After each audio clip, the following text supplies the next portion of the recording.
الحمد لله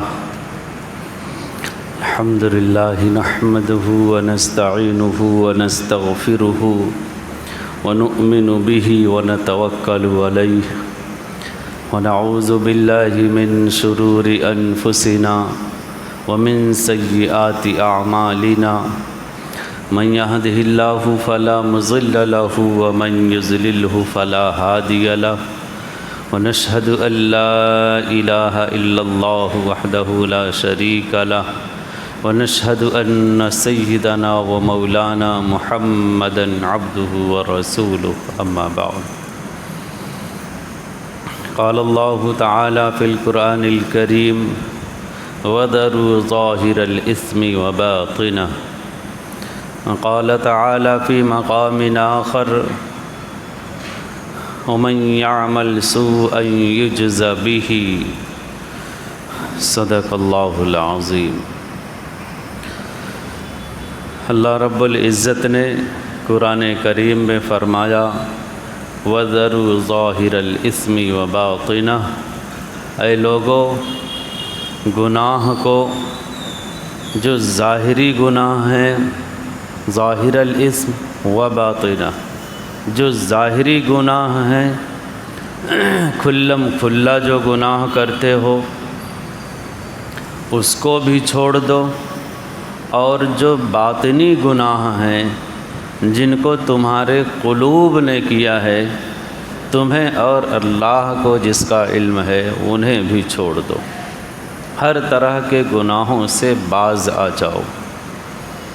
وَمَن يَعْمَلْ سُوءًا يُجْزَ بِهِ، اور یاد رکھو دوسری جگہ اللہ نے فرمایا کہ جو کوئی آدمی گناہ کرتا ہے یجزا بہ، اس کی سزا بھی ملتی۔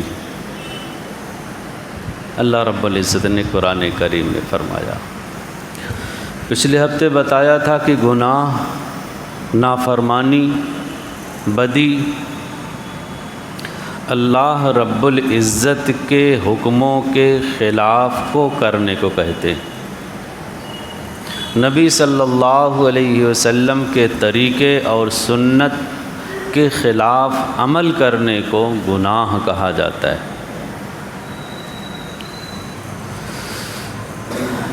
جن کو علم زیادہ ہوتا ہے وہ گناہوں سے بچتے بھی ہیں۔ پچھلے ہفتے یہ تفصیل سے بتایا تھا بات۔ گناہ کی مثال ایسی ہے جیسے تاریکی، ظلمت اور روشنی کی ہے۔ کسی گھر میں اندھیرا ہو، سانپ ہوں، بچھو ہوں اور دوسرے موذی جانور ہوں، لیکن اندھیرا ہو تو آدمی کو احساس نہیں ہوگا کہاں سانپ ہے کہاں بچھو ہے، نقصان بھی پہنچا سکتے ہیں وہ۔ لیکن جس گھر میں اجالا ہو، اجالے کے آتے ہی سانپ اور بچھو ایک تو خود بخود بھاگتے ہیں، نہیں بھاگیں گے تو مار کھائیں گے۔ حضرت انسان ان کو بخشنے والے نہیں ہیں، ان کا کام تمام کر دیں گے۔ کیوں؟ اجالے کے آ جانے کے بعد وہ موذی جانور نظر آ گیا، اس لیے جب تک اندھیرا تھا انسان بھی گھر میں تھا، پتہ نہیں تھا، اس لیے مار نہیں سکتا تھا، بچ نہیں سکتا تھا۔ لیکن جب اجالا آ گیا تو بچنا اس سے ممکن ہو گیا۔ یہی حال ہے کہ ہم گناہوں کے بارے میں جتنا جانیں گے اتنا ہی ان گناہوں سے بچنا آسان ہوگا، اور اگر گناہوں کے بارے میں ہمیں علم ہی نہیں ہے، ہم اس کو جانتے ہی نہیں ہیں، تو ہم اس سے بچنے کی کوشش بھی نہیں کریں گے۔ یہ بنیادی فرق ہے۔ لہٰذا آپ دیکھیں کہ جنہیں گناہوں کا علم ہوتا ہے، جنہیں مضرت اور نقصان کا علم ہوتا ہے، وہ اس سے حد درجہ بچنے کی کوشش کرتے ہیں۔ مثال کے طور پر وائر ہے، تار ہے، 22,000 وولٹیج کی لائٹ اس میں سے گزر رہی ہے۔ کسی الیکٹریکل انجینئر کو آپ کہیے کہ بھائی اس کو پکڑ لو، نہیں پکڑے گا۔ کیوں؟ اسے پتہ ہے کہ اس کے اندر جو لائٹ ہے وہ 22,000 وولٹیج کی ہے، اس کو ہم نے ٹچ کیا تو پھر گئے کام سے۔ علم ہے اس کو۔ اور ایک عام آدمی، پاگل آدمی جس کے پاس عقل نہیں ہے، اس سے آپ کہو تو دھڑاک سے پکڑ لے گا۔ کیوں؟ اسے پتہ ہی نہیں کہ اس کے اندر کتنی وولٹیج ہے، کتنی لائٹ ہے، کتنا پاور ہے اس کے اندر۔ ہم بچیں گے کہ نہیں بچیں گے؟ علم نے بچنے پر مجبور کیا۔ جس کے پاس علم نہیں وہ جان سے گیا، کبھی جہان سے گیا، کبھی ایمان سے گیا۔ تو یہ وہ مثالیں ہیں، ان مثالوں کو دے کر کے ذہنوں میں یہ بات بٹھانا مقصود ہے کہ جتنا زیادہ ہم نالج رکھیں گے گناہوں کے بارے میں، اللہ اور اللہ کے رسول کی نافرمانی کے بارے میں، اللہ کے حکموں کے بارے میں اور حکموں کے خلاف کرنے کے وبال کے بارے میں، اتنا ہی زیادہ ہمیں ان گناہوں سے بچنا آسان ہو۔ ہم نہیں بچیں گے تو پھر ہم اس میں ملوث رہیں گے، سر سے لے کر کے پیر تک اسی میں پھنسے ہوئے رہیں گے۔ پچھلے ہفتے ایک بات اور بتائی تھی ہم نے کہ گناہوں کے اندر بدبو ہوتی ہے، اور اس کا احساس فرشتوں کو ہوتا ہے، نیک لوگوں کو ہوتا ہے۔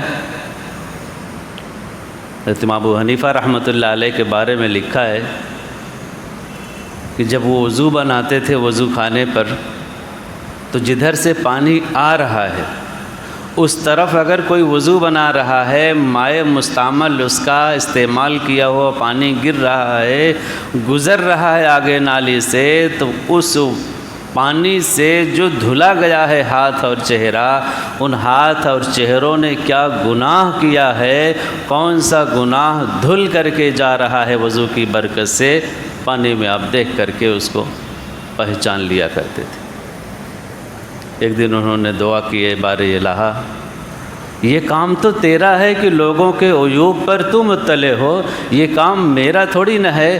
اے بار الہ، یہ جو آپ نے ہمیں دیا ہے اسے تو ختم کر دے۔ لوگوں کے جو ان کے راز ہیں وہ ہمارے اوپر ظاہر ہو جا رہے ہیں۔ نیکی کی برکت سے تھا، ختم ہو گئی وہ بات۔ تو نیک لوگ، نیکی کی وجہ سے ایسا ہوتا ہے۔ تو بتا رہا تھا گناہوں کی نحوست اس میں جا رہی ہوتی ہے، بدبو جا رہی ہوتی، کسی کو احساس ہوتا ہے، کسی کو دکھائی دیتا ہے۔ اسی طرح گناہوں کے، نیکیوں کے اندر اچھائی بھی ہوتی ہے اور اس کے اندر خوشبو بھی ہوتی ہے، جو گناہ کا اپوزٹ ہے۔ اللہ کے رسول کے بارے میں آتا ہے کہ حضرت ام سلیم صحابیہ ہیں، غالباً حضرت انس رضی اللہ عنہ کی والدہ ہیں۔ وہ اللہ کے رسول کے پسینے کو بچوں سے ڈبیا دے کر کے، شیشی دے کر کے اس میں کہتی تھیں جاؤ اللہ کے رسول کا جب پسینے قطرہ ٹپکے تو اس میں لے کر کے آؤ جمع کر کے۔ اللہ کے رسول نے ان سے پوچھوایا کہ آپ ایسا کیوں کرتی ہو؟ حضرت ام سلیم نے کہا کہ اللہ کے رسول صلی اللہ علیہ وسلم آپ کے پسینے کے قطرے کو جب ہم اپنے خوشبو میں ملایا کرتی ہیں تو یہ خوشبو دوبالا ہو جاتی ہے، اس کی خوشبو پھر اس کا جواب نہیں ہوتا، اس لیے ہم اس کو اکٹھا کیا کرتی۔ بلکہ حدیث میں ایک اور قصہ لکھا ہے کہ ایک صحابی کے یہاں ان کے بچی کا نکاح تھا اور وہ بیچارے حیران تھے، اتنا پیسہ نہیں تھا کہ کچھ خوشبو خرید کر کے اپنی بیٹی کو دے سکیں۔ اللہ کے رسول نے بھانپ لیا، غالباً اپنے پسینے کا قطرہ کسی ڈبیا میں اٹھا کر کے ان کو دیا کہ اپنی بیٹی کو لے جاؤ لگا دینا۔ حدیث میں وہ صحابی لے کر کے گئے، اپنی بیٹی کو دیا، اور بیٹی نے لگایا بھی، اور وہ قطرہ جو شیشی میں تھا اٹھا کر کے حفاظت کے طور پر اپنے گھر میں رکھ بھی دیا۔ وہ جب تک رکھا رہا اس گھر سے باقاعدہ مشک کی خوشبو آیا کرتی تھی، اور صحابہ میں تو یہ مشہور ہو گیا تھا کہ یہ گھر مشک والا گھر ہے۔ تو نیکیوں میں خوشبو ہوا کرتی، یہ اس کا ریئیکشن ہے کہہ لیجیے آپ۔ جس طرح گناہوں میں بدبو ہوا کرتی ہے، اسی طرح نیکیوں میں، اچھائیوں میں خوشبو ہوا کرتی۔ قرات کے ایک بہت بڑے امام ہیں، امام عاصم، مسجد نبوی میں بیٹھتے تھے تو خوب تلاوت کیا کرتے تھے، خوب تلاوت کیا کرتے تھے۔ ایک دن خواب میں اللہ کے رسول کی زیارت ہوئی۔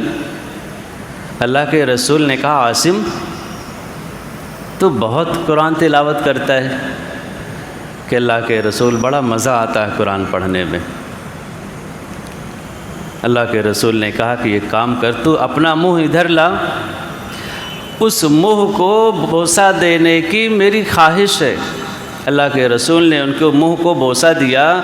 حضرت عاصم کہتے ہیں کہ جب اس کے بعد سے میں کبھی بھی زندگی بھر تلاوت کیا کرتا تھا، میرے منہ سے مشک کی خوشبو آیا کرتی تھی۔ حتیٰ کہ کبھی کبھار لوگ جو میرے شاگرد ہوتے تھے یا دوسرے لوگ آ کر کے مجھ سے پوچھتے تھے کہ حضرت آپ منہ میں الائچی وغیرہ رکھ کر کھا کر کے اس طرح کوئی چیز تلاوت کرتے ہیں کیا؟ جب آپ قرآن پڑھتے ہیں بڑی اچھی خوشبو آیا کرتی۔ یہ واقعہ بیان کرتے تھے وہ کہ نہیں، یہ اللہ کے رسول کے بوسے کی برکت، نیکی کی برکت ہے۔ اس طرح نیکیوں کا ظہور ہوتا ہے۔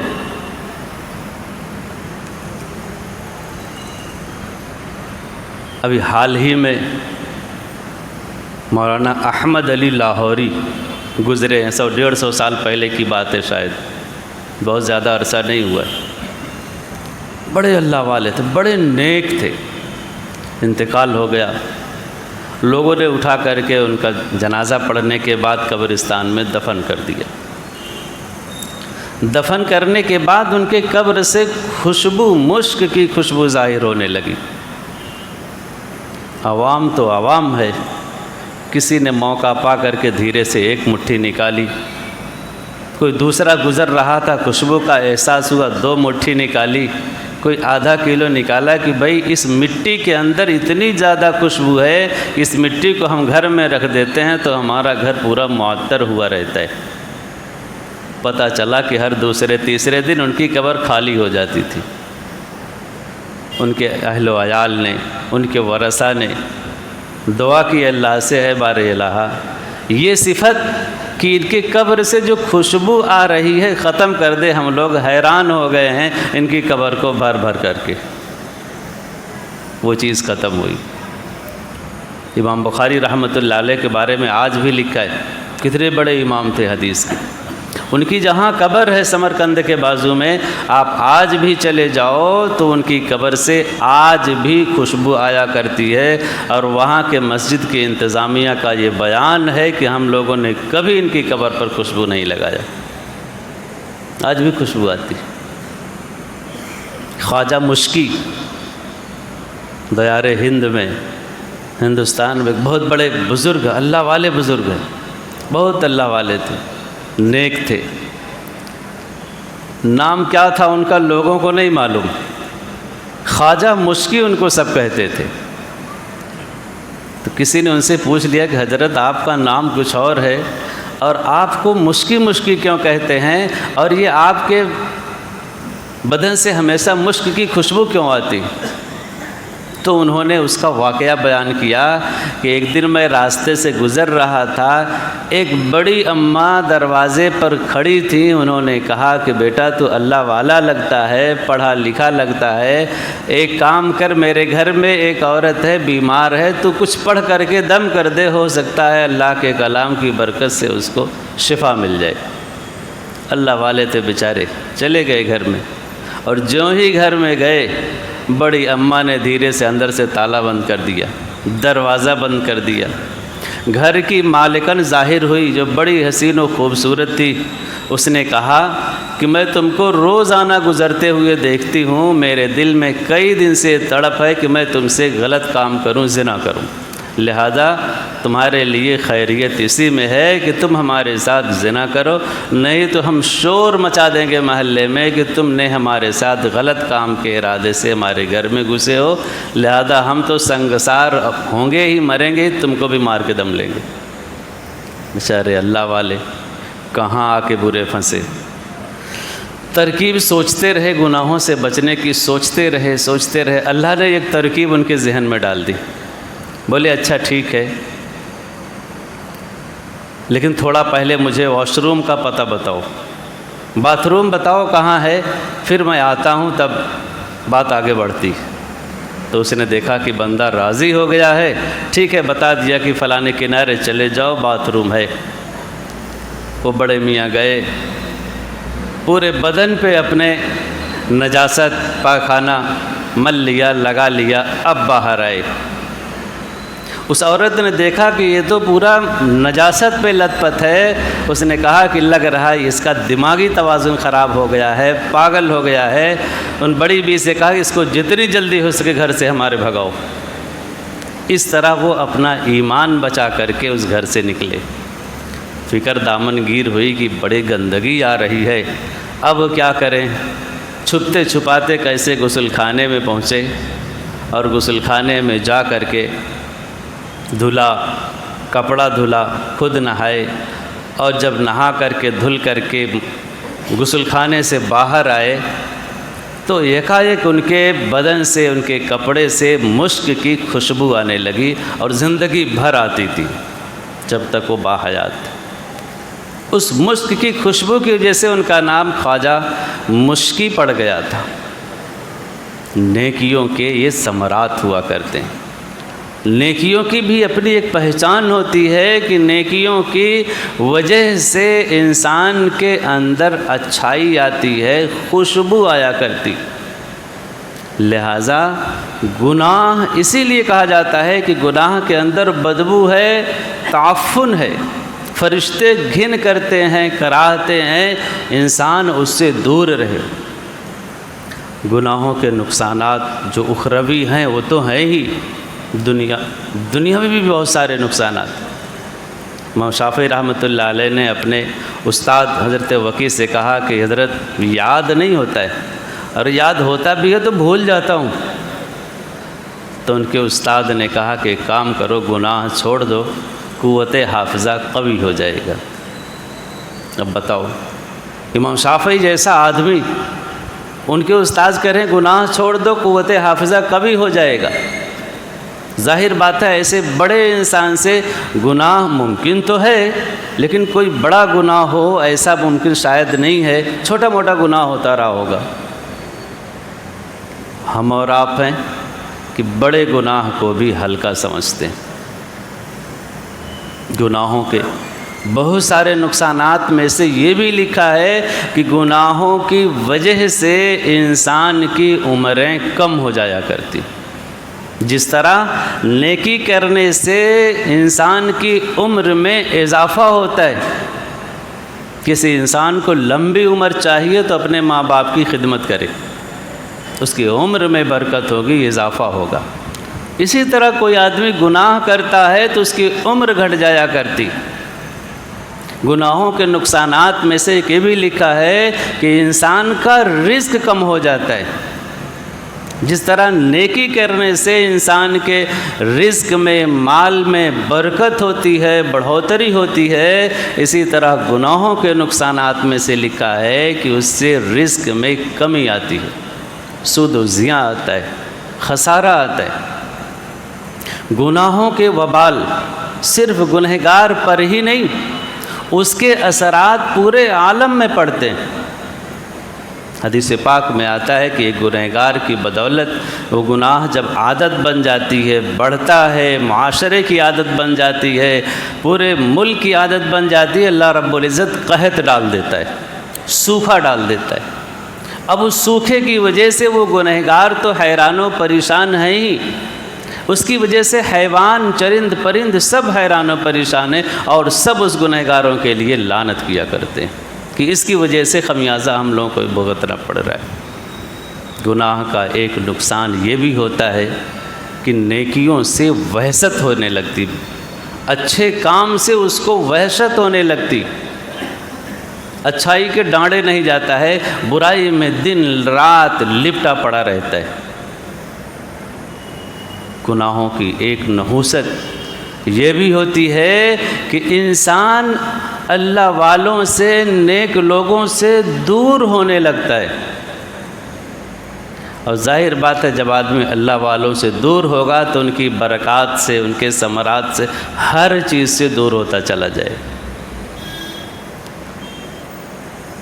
22ویں پارے میں قوم سبا کا جہاں واقعہ لکھا ہے بڑی تفصیل سے بیان ہے کہ قوم سبا پر ہم نے یہ انعام کیا، یہ انعام کیا، یہ انعام کیا، بعد میں اللہ کی پکڑ آئی ان پر، سارے انعامات ان سے چھین لیے گئے۔ اس کی وجہ اور اس کی سبب جو قرآن کریم میں مذکور ہے، ذَلِكَ جَزَيْنَاهُمْ بِمَا كَفَرُوا، یہ سب ہم نے ان پر کیوں کیا؟ ان کے کفر کی وجہ سے، ان کے ناشکری کی وجہ سے۔ انہوں نے کفر کیا، ناشکری کی، گناہ کیا، طرح طرح کے، جس کی وجہ سے یہ اچھی نعمتیں ہم نے ان سے چھین لیا۔ تو گناہوں کے نقصانات اس طرح بھی، ظہر الفساد فی البر والبحر بما کسبت ایدی الناس، گناہوں کا ایک سب سے بڑا نقصان اور خمیازہ یہ ہوتا ہے کہ تری میں بھی، خشکی میں بھی اور سمندر میں بھی ہر طرف فساد برپا ہو جاتا ہے۔ قرآن کریم کی آیت۔ اب آپ سوچیں کہ گناہ گار ایک گناہ کرتا ہے، اس کے نقصانات کتنے متعدی ہوتے چلے جاتے ہیں، اس کا خمیازہ خود اسے بھی بھگتنا پڑتا ہے اور اس کا خمیازہ اس کے گھر والوں کے بھی بھگتنا پڑتا ہے۔ بد نظری، جس کو کہہ لیجئے آپ آنکھوں کا زنا، یہ بڑھ کر کے ہاتھوں کا زنا ہوتا ہے، مزید اور بڑھتا ہے، پھر آدمی مکمل زنا کرتا ہے۔ زنا ایک ایسا گناہ ہے جس کی سزا احادیث مبارکہ میں آئی ہے کہ یا تو خود اس کے بیوی بچوں سے اس کی سزا دلائی جاتی ہے، نہیں تو اس کے خاندان کے لوگوں سے اس کی بھرپائی کرائی جاتی ہے۔ سوچیں، ایک ایسا مرض، ایک آدمی گناہ میں ملوث ہے زنا کے، یا تو اس کی بیٹی خود اس کا کفارہ ادا کرے گی، اس کی بیوی کفارہ ادا کرے گی، نہیں تو اس کے خاندان کے دوسری بہو بیٹیاں اس کا کفارہ ادا کریں گی۔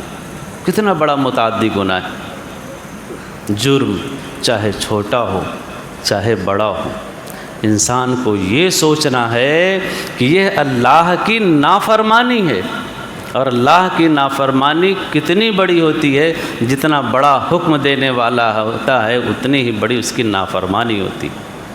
خواجہ ابو الحسن خرقانی رحمۃ اللہ علیہ بہت بڑے اللہ والے ہیں، وہ کہتے ہیں کہ اگر تمہارا کوئی دن ایسا گزر جائے جس میں کوئی گناہ نہ ہو، جو گناہوں سے خالی دن ہو، تو تم یہ سمجھ لو کہ وہ دن تمہارا ایسا ہے گویا کہ تم نبی صلی اللہ علیہ وسلم کے ساتھ زندگی بسر کی۔ اس لیے دعا کرنی چاہیے ہم سب لوگوں کو کہ اللہ رب العزت ہر طرح کے گناہوں سے محفوظ رکھے، اور یہ کوشش کرنی چاہیے کہ کوئی دن تو ایسا ہمارا گزرے کہ جس میں ہمیں یقین ہو، اعتماد ہو کہ آج کا دن صبح سے لے کر کے شام تک ہم سے اللہ رب العزت کی شریعت کی کوئی نافرمانی نہیں ہوئی۔ اور کل قیامت کے دن اگر ایسا کوئی دن گزرا تو ہم اللہ رب العزت کے سامنے پیش کر کے کہہ سکتے ہیں بارے الہ، کم از کم اس ایک دن کی تو لاج رکھ لے۔ وآخر دعوانا الحمدللہ۔